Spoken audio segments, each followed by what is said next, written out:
Hello mga boss Pyro.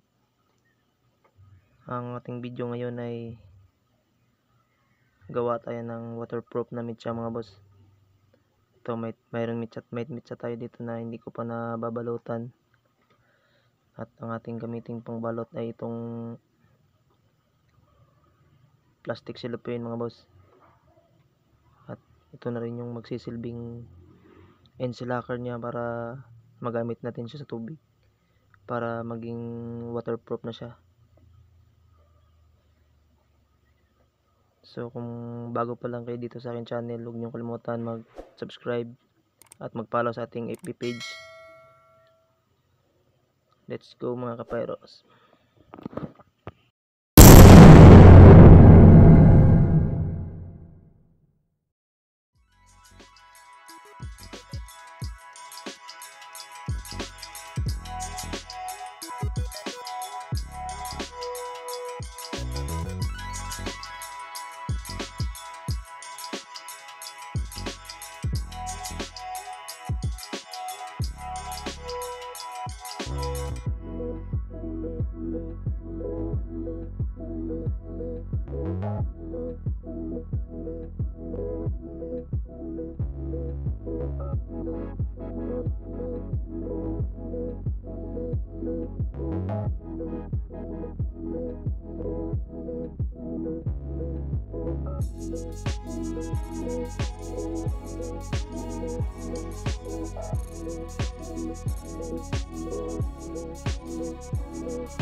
Hello mga kapayro, testing na natin itong ating waterproof na mitsa mga boss.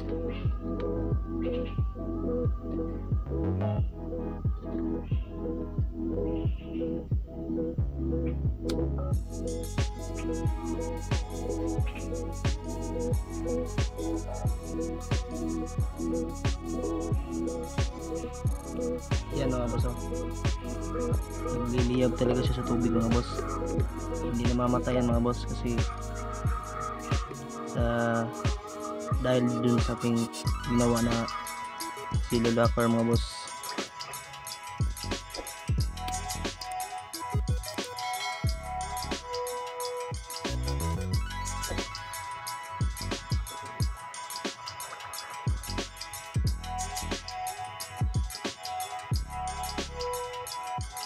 Ganda mga boss, hindi namamatay sa tubig yan mga boss dahil dun sa binalot natin na silo locker mga boss.